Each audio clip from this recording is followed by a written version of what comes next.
Hello friends. देखिए हम लोग 6 से लेकर जो है कि 10 तक की एनसीईआरटी साइंस के प्रश्नों की प्रैक्टिस हम लोग करते हैं। देखिए प्रैक्टिस हम लोग कैसे करते हैं, तो ये है फ्रेंड्स आपका जो है कि प्रश्न, और ये प्रश्न आपके जो है कि एनसीईआरटी साइंस की बुक से जहाँ से प्रश्न बनाया गया है वहाँ से उस चीज़ को आपको इसमें हाईलाइट भी किया गया है। ठीक है, ये आपका जो है कि दूसरा प्रश्न है, और ये दूसरा प्रश्न आपका देखिए यहाँ से बनाया गया है। ठीक है, तो फ्रेंड्स वीडियो में लास्ट तक बने रहिएगा, और चैनल पे नए हैं तो चैनल को दोस्त सब्सक्राइब अवश्य कर लीजिएगा। यहाँ पर देखिए पहला प्रश्न हमारा क्या है, निम्नलिखित में से किस में ऑक्जेलिक अम्ल पाया जाता है। ठीक है, तो ये जो है कि बताना है कि किस में जो है कि ऑक्जेलिक अम्ल पाया जाता है। ठीक है, क्या फ्रेंड्स पालक में ऑक्जेलिक अम्ल पाया जाता है, या टमाटर में, या आंवला में, या उपर्युक्त में से एक से अधिक, या उपर्युक्त में से कोई नहीं। ठीक है, तो देखिए फ्रेंड्स आपका जो है कि पालक में और टमाटर में दोनों में फ्रेंड्स आपका जो है कि ऑक्जेलिक अम्ल पाया जाता है। ठीक है, तो इसीलिए आपका जो है कि राइट आंसर क्या हो जाएगा, ऑप्शन नंबर डी आपका जो है कि राइट आंसर हो जाएगा, उपर्युक्त में से एक से अधिक। ठीक है, यहाँ पे ऑप्शन नंबर डी आपका राइट आंसर है। देखिए फ्रेंड्स हम लोग इधर उधर के प्रश्नों की प्रैक्टिस नहीं करते हैं। जो चीज़ें आपकी जो है कि 6 से लेकर 10 तक की एनसीईआरटी साइंस में जो चीज़ें दी गई हैं हम लोग फ्रेंड्स उन्हीं चीज़ों की प्रैक्टिस करते हैं। ठीक है, तो यहाँ से ये आपके क्लास 7th की एनसीईआरटी साइंस में दिया गया है कि क्या आप जानते हैं। ठीक है, यहाँ पे देखिए अम्ल का नाम है एक तरफ, और एक तरफ जो है कि इसमें क्या पाया जाता है ये जो है कि यहाँ पे बताया गया। ठीक है, तो देखिए ऑक्जेलिक अम्ल यहाँ पे पालक में पाया जाता है, और जो है कि टमाटर में भी पाया जाता है। ठीक है, तो ये आप याद रखिएगा। और यहाँ से देखिए एसिटिक अम्ल में जो है कि किस में पाया जाता है, तो ये जो है कि सिरका में पाया जाता है।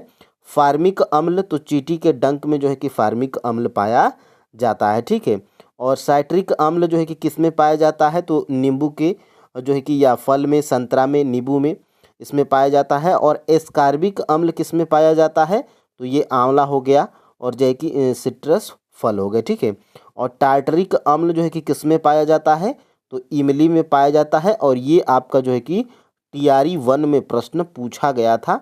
ठीक है, टीआरई 1 आपने दिया होगा, तो ये टीआरई 1 में प्रश्न पूछा गया था कि टार्टरिक अम्ल किस में पाया जाता है, तो इमली में पाया जाता है। ठीक है, और यहाँ से ये क्लास 7th की एनसीईआरटी साइंस में था। और ये देखिए फ्रेंड्स यहाँ पे कैल्शियम हाइड्रोक्साइड किस में पाया जाता है, ये क्षारक हैं, ये चूने के पानी में पाया जाता है।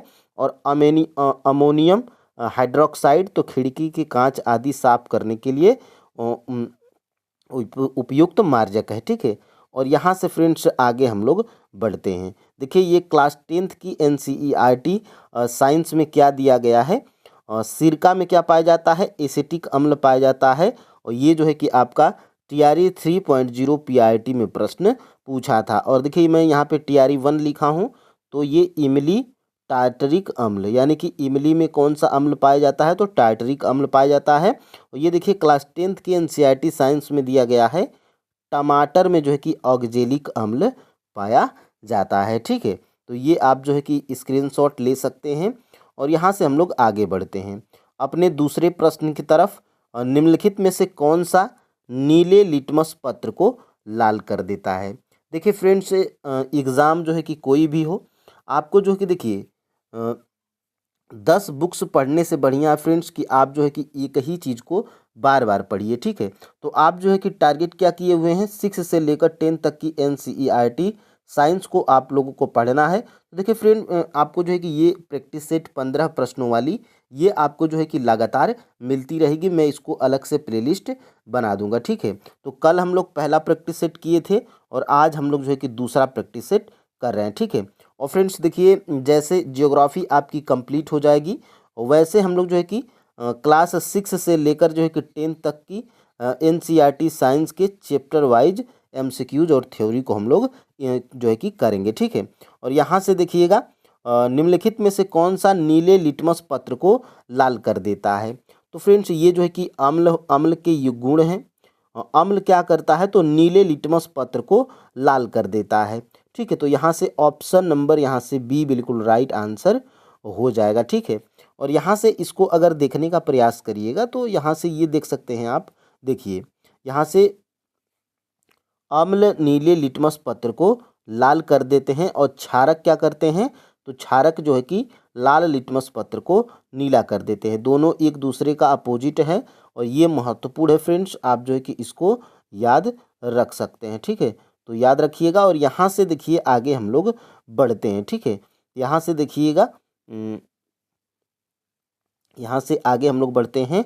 जब मृदा अत्यधिक अम्लीय हो जाती है तो उसे निम्नलिखित में से कौन सा मिलाकर उपचारित किया जाता है। ठीक है, देखिए फ्रेंड्स, जब मृदा या तो जैसे मिट्टी का जो है कि परीक्षण होता है तो सबसे पहले उसमें जो है कि मिट्टी की जांच होती है। यह पता किया जाता है कि मिट्टी आपकी अम्लीय हो गई है या क्षारीय हो गई है। ठीक है, तो यही प्रश्न पूछा जा रहा है कि जब मृदा आपके खेत की मृदा क्या हो जाएगी, अम्लीय हो जाएगी, तो उसे आप कैसे ठीक करोगे या यानी कि इसका उपचार आप कैसे करोगे। ठीक है, तो देखिए फ्रेंड्स, जब मृदा अम्लीय हो जाएगी तो उसमें फ्रेंड्स हम लोग कैल्शियम ऑक्साइड और कैल्शियम हाइड्रोक्साइड, ठीक है, ये दोनों मिट्टी में मिलाकर जो है कि हम जो है कि उस मिट्टी को यानी कि ठीक करेंगे, उपचारित करेंगे। ठीक है, तो यहाँ से ऑप्शन नंबर क्या राइट आंसर हो जाएगा, उपर्युक्त में से एक से अधिक। ठीक है, देखिए जैव पदार्थ भी सही हो सकता है, लेकिन जैव पदार्थ तो आप जो है कि अम्लीय और क्षारीय दोनों में डाल सकते हैं। ठीक है, लेकिन विशेष तौर पे यहाँ पे प्रश्न क्या बन रहा था कि जब मृदा आपके खेत की अम्लीय हो जाती है तो उसे आप कैसे ठीक करोगे, तो कैल्शियम ऑक्साइड और कैल्शियम हाइड्रोक्साइड जब आप अपने खेत की मिट्टी में मिलाओगे तो आपका जो है कि क्या हो जाएगा, मिट्टी उपजाऊ बन जाएगी। ठीक है, तो यहाँ से ऑप्शन नंबर डी जो है कि बिल्कुल राइट आंसर हो जाएगा। ठीक है, और देखिए कैल्शियम हाइड्रोक्साइड, कैल्शियम ऑक्साइड, तो कैल्शियम ऑक्साइड क्या होता है और जो है कि कैल्शियम हाइड्रोक्साइड होता क्या है, तो यहाँ से जब आप जाएंगे फ्रेंड्स, देखिए मृदा उपचार, ये क्लास 7th की NCERT साइंस में दिया गया है। देखिए रासायनिक उर्वरकों का अत्यधिक उपयोग मृदा को अम्लीय बना देता है। यदि मृदा अत्यधिक अम्लीय अथवा अत्यधिक क्षारकीय हो तो पादपों पौधों की वृद्धि अच्छी नहीं होती। देखिए यहीं से प्रश्न आपका बनाया गया था, यहाँ से आप जो है कि ध्यान से देखिएगा। जब मृदा अत्यधिक अम्लीय होती है तो उसे बिना बूझा हुआ चूना, यानी कि बिना बूझा हुआ चूना, इसको क्या बोलते हैं, तो कैल्शियम ऑक्साइड बोलते हैं, जो आपका ऑप्शन नंबर ए था। और बूझा हुआ चूना जिसको हम लोग कैल्शियम हाइड्रोक्साइड बोलते हैं, जैसे क्षारकों से उपचारित किया जाता है। ठीक है, तो जब मृदा अम्लीय हो जाएगी तो इसको आप बिना बूझा चूना और बूझा चूना से क्या करेंगे, उपचारित करेंगे। ठीक है, अब देखिए यहाँ से एक विपरीत प्रश्न बन सकता है कि यदि मृदा क्षारकीय हो तो इसमें जैव पदार्थ मिलाए जाते हैं। जैव पदार्थ मृदा में अम्ल निर्मुक्त करते हैं तो उसकी क्षारकीय प्रकृति को उदासीन कर देते हैं। ठीक है, तो यहाँ से प्रश्न बन सकता है और यहाँ से आगे हम लोग देखते हैं। ठीक है, निम्नलिखित में से कहाँ लौह स्तंभ स्थित है। अब बात करेंगे कि सर ये जीके का प्रश्न कहाँ से आया, तो देखिए फ्रेंड्स, ये लौह स्तंभ का आपके क्लास 7th की NCERT साइंस में थोड़ा सा जिक्र किया गया है, यहाँ पे आपको नीचे समझ में आएगा। तो सबसे पहले ये, और ये TRE 3 में फ्रेंड्स पूछा भी गया है। ठीक है, ये आपका TRE 3.0 PRT में जो री एग्ज़ाम हुआ था इसमें ये जो है कि आपका पूछा गया था। तो लौह स्तंभ फ्रेंड्स आपका जो है कि कहाँ पर स्थित है, तो लौह स्तंभ आपका जो है कि दिल्ली में स्थित है, यहाँ पे दिल्ली। ठीक है, तो दिल्ली आपका किसी भी ऑप्शन में नहीं है, तो यहाँ पे उपर्युक्त में से कोई नहीं आपका राइट आंसर हो जाएगा। ठीक है, और यहाँ से आगे हम लोग बढ़ते हैं और इसको देखते हैं। तो देखिए ये आपके क्लास 7th के NCERT और साइंस में जब आप जाएंगे, देखिए यहाँ पे ये देखिए साइंस है, और यहाँ से जो है कि देखिएगा थोड़ा सा मैं इसको अगर जूम करके दिखाने का प्रयास करूँ तो देखिए यहाँ पे दिल्ली में कुतुब मीनार के पास एक लौह स्तंभ है जो 7 मीटर से अधिक ऊंचा है। इसका भार कितना है, 6000 kg है, से अधिक है। इसे 1600 वर्ष से भी अधिक पहले बनवाया गया था। इतने वर्षों में भी इस पर जंग नहीं लगी। ठीक है, यानी कि ये आपका जो है कि जंग, इसमें इस चैप्टर में आपका जो है कि जंग से संबंधित था, जिसे आप लोग मोर्चा बोलते हैं।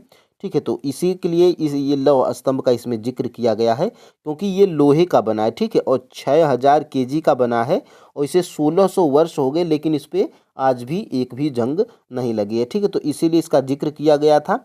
और यहाँ से इसको अगर देखने का प्रयास करिएगा फ्रेंड्स, तो क्वेश्चन नंबर 4 5 आ गया यहाँ पे, यानी कि आपका यहाँ से मोर्चा, ठीक है।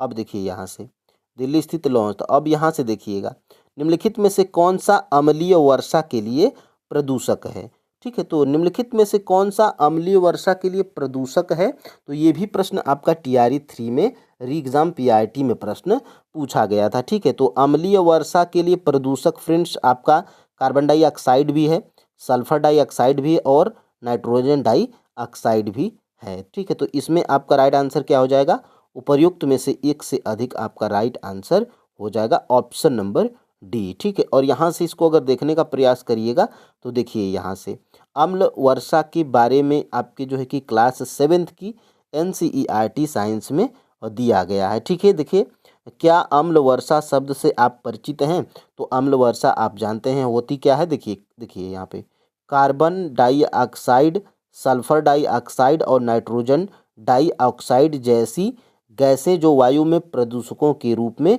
निर्मुक्त होती हैं, ठीक है। वर्षा जल में घुलकर क्रमशः कार्बोनिक अम्ल, यहाँ पे कार्बन डाइऑक्साइड कार्बोनिक अम्ल बनाती है, और सल्फर डाइऑक्साइड सल्फ्यूरिक अम्ल बनाती है, और नाइट्रोजन डाइऑक्साइड नाइट्रिक अम्ल बनाती है। और अम्लीय वर्षा क्या करती है, भवनों, ऐतिहासिक इमारतों, पौधों एवं जंतुओं को क्षति पहुंचाती है, ठीक है। तो ये आप जो है कि याद रखिएगा। और यहाँ से देखिए, लोहे में जंग लगना किस प्रकार का परिवर्तन है, तो आपने यही ऊपर आपने पढ़ा था कि क्लास 7th में जो है कि जंग के बारे में था, ठीक है। तो लोहे में जंग लगना किस प्रकार का परिवर्तन है, ये आपको जो है कि बताना है, ठीक है। तो देखिए फ्रेंड्स, लोहे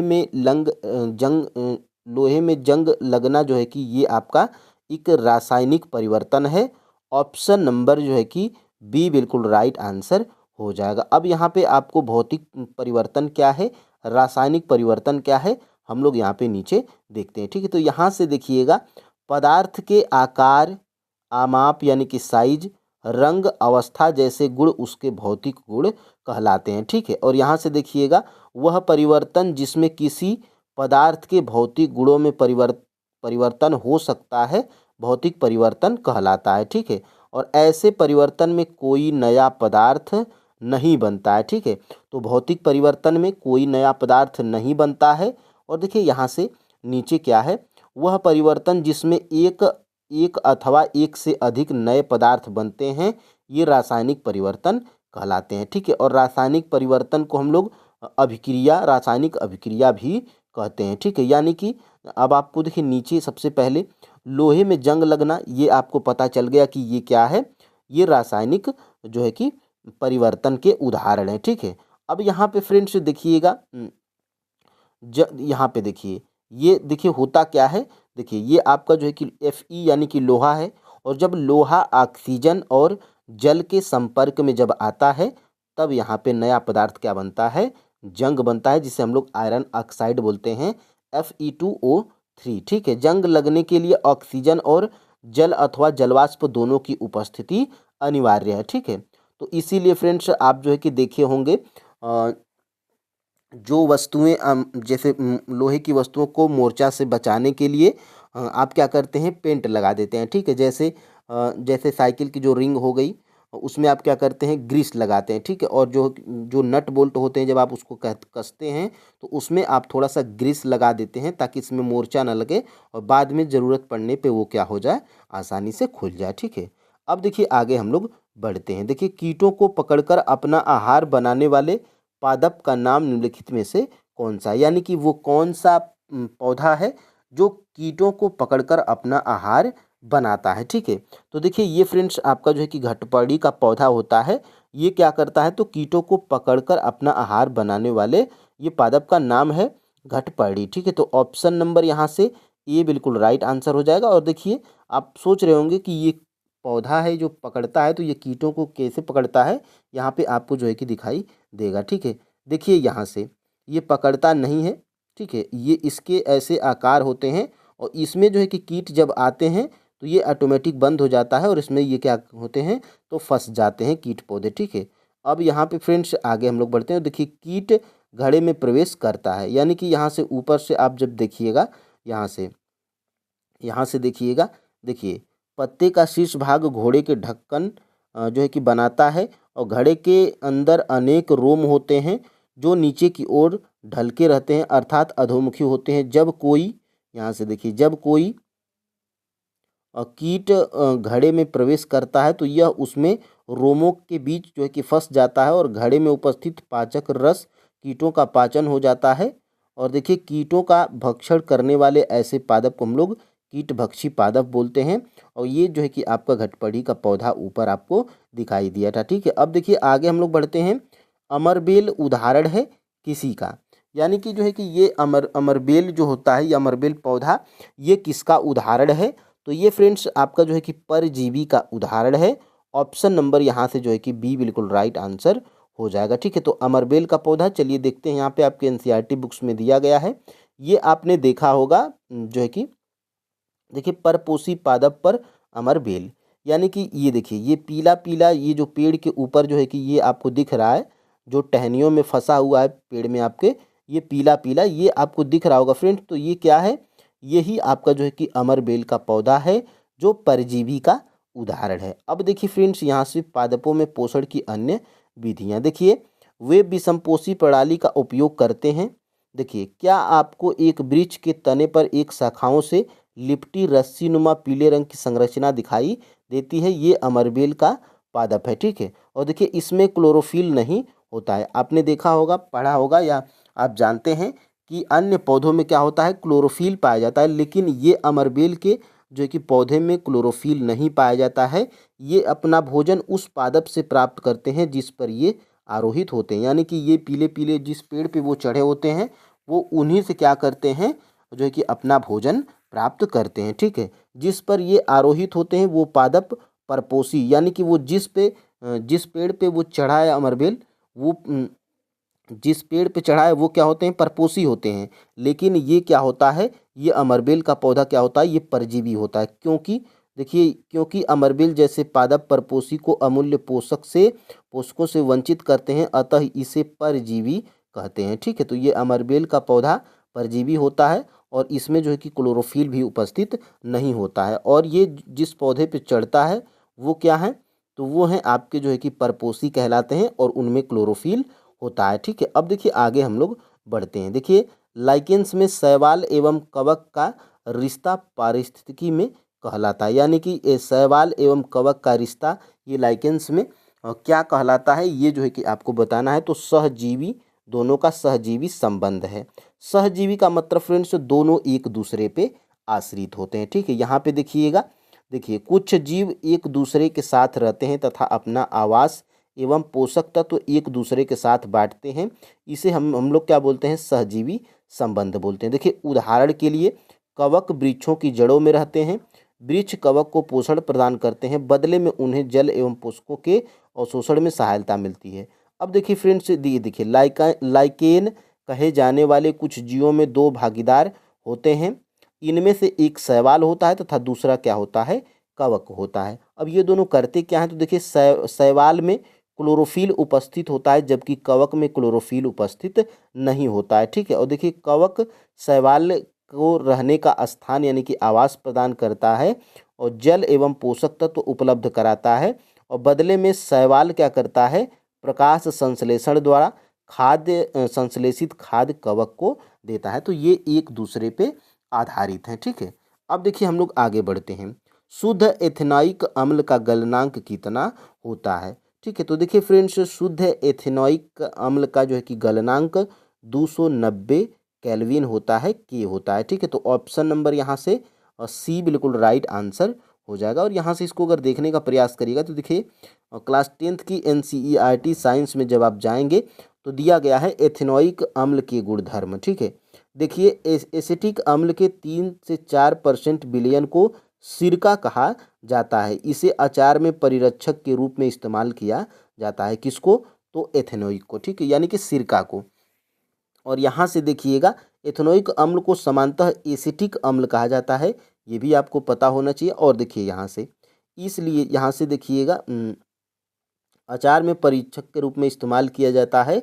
शुद्ध एथेनोइक अम्ल का गलनांक कितना होता है, तो 290 के होता है। यहाँ पे यही प्रश्न बनाया गया था। और देखिए इसलिए ठंडी जलवायु में, शीत के दिनों में यह जम जाता है, इस कारण इसे क्या बोलते हैं, ग्लेशियल एसिटिक अम्ल भी बोलते हैं। ठीक है, तो ये आपको जो है कि पता होना चाहिए। और यहाँ से आगे हम लोग बढ़ते हैं प्रकाश संश्लेषण प्रक्रम में। देखिए फ्रेंड्स, प्रकाश संश्लेषण प्रक्रम में निम्नलिखित में से कौन सी घटना होती है, ये बताना है कि प्रकाश संश्लेषण के प्रक्रम में कौन सी घटना होती है। ठीक है, तो देखिए कार्बन डाइऑक्साइड का कार्बोहाइड्रेट में अपचयन, तो ये भी प्रकाश संश्लेषण के दौरान घटना होती है।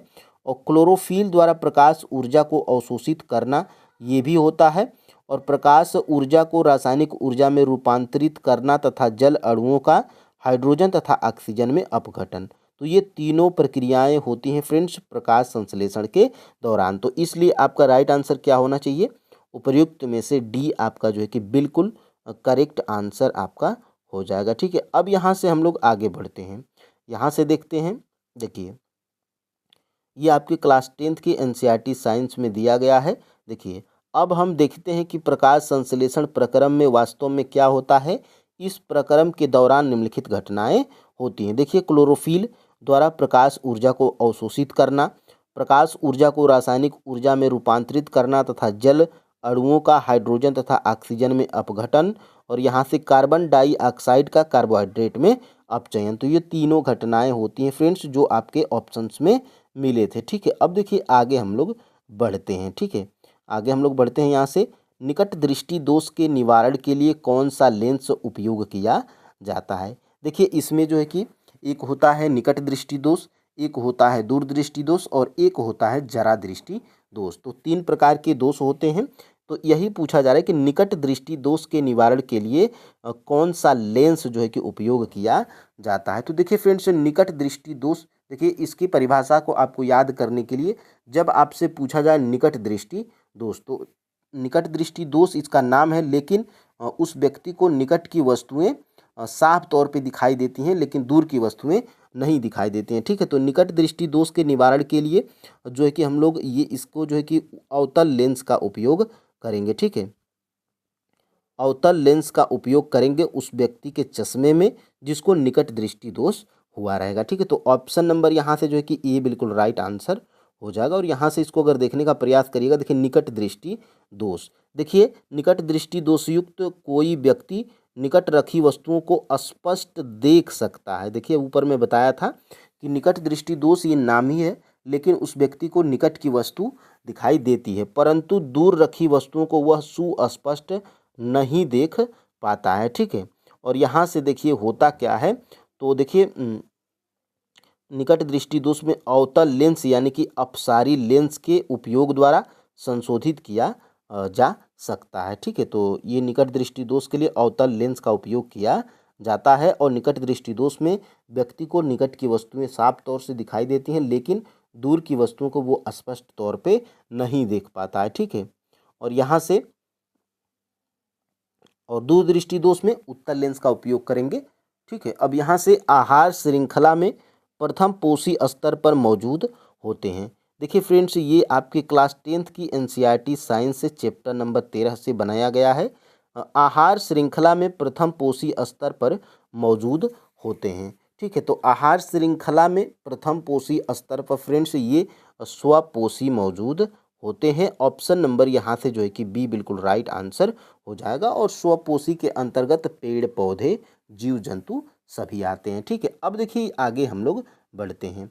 यहाँ से देखिएगा आहार श्रृंखला एवं जाल। देखिए फ्रेंड्स, यहाँ से विभिन्न जैविक स्तरों पर भाग लेने वाले जीवों की यह श्रृंखला आहार श्रृंखला कहलाती है। ठीक है, और देखिए आहार श्रृंखला का प्रत्येक चरण कड़ी एक पोषी स्तर बनाते हैं। देखिए स्वपोषी अथवा उत्पादक प्रथम पोषी स्तर पर होते हैं।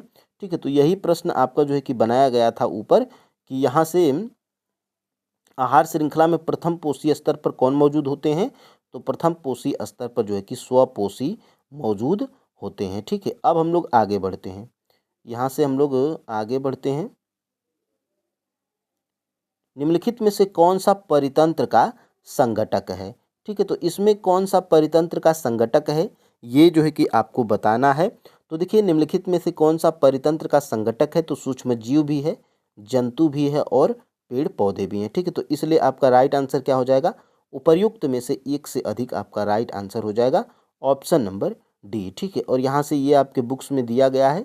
देखिए ये क्लास 10th के एनसीईआरटी का चैप्टर नंबर 13 है हमारा पर्यावरण, और इसमें जैसे ही चैप्टर ये स्टार्ट हुआ है इसमें दिया गया है और ये टीआरई 1 में प्रश्न पूछा भी गया था। ठीक है, देखिए सभी जीव जैसे कि पौधे, जंतु, सूक्ष्मजीव एवं मानव तथा भौतिक कारकों में परस्पर अन्योन्य क्रिया होती है। ठीक है, तो ये परितंत्र के संगठक हैं। कौन कौन? पौधे, जंतु और सूक्ष्म जीव और मानव भी उसमें आते हैं। ठीक है, अब देखिए आगे हम लोग बढ़ते हैं। देखिए प्रत्येक पोषी स्तर पर गैर अपघटनीय रसायनों के लगातार रासायनिक संचय की प्रक्रिया को हम लोग क्या बोलते हैं? तो इसे हम लोग फ्रेंड्स बोलते हैं जैव आवर्धन या जैविक आवर्धन। ठीक है, तो ऑप्शन नंबर यहाँ से सी बिल्कुल राइट आंसर हो जाएगा। और इसको अगर देखने का प्रयास करिएगा तो देखिए यहाँ से यह प्रत्येक पोषी स्तर पर उत्तरोत्तर संग्रहित होते जाते हैं, क्योंकि किसी भी आहार श्रृंखला में मनुष्य शीर्षस्थ यानी कि मनुष्य सबसे ऊपर है। और देखिए हमारे हमारे शरीर में यह रसायन सर्वाधिक मात्रा में संचित हो जाते हैं। इसे हम लोग क्या बोलते हैं? तो जैव आवर्धन बोलते हैं। और यहीं से ये प्रश्न आपका बनाया गया था और ये आपका टीआरई 1 में, ये टीआरई 1 पीआईटी में ये प्रश्न आपका पूछा गया था। ठीक है, तो यहाँ से फ्रेंड्स आपकी जो है कि आज की हम लोग की साइंस की 6 to 10th एनसीईआरटी साइंस जो प्रैक्टिस हम लोग कर रहे हैं, तो प्रैक्टिस नंबर 2 आपकी कंप्लीट होती है। ठीक है, और 15 प्रश्न थे आपके, 15 में से कितने प्रश्न सही हुए आप हमें कमेंट करके ज़रूर बताइएगा। और फ्रेंड्स चैनल पे नए हैं तो चैनल से जुड़ जाइए अगर आपको जो है कि 6 से लेकर 10 तक की एनसीईआरटी को बढ़िया तरीके से पढ़ना है। ठीक है, तो यहाँ पे फ्रेंड्स क्लास को आप हमें कमेंट करके ज़रूर बताइएगा कि कैसी ये क्लास आपको लगी थी। ठीक है, तो आज के लिए इतना ही। जय हिंद।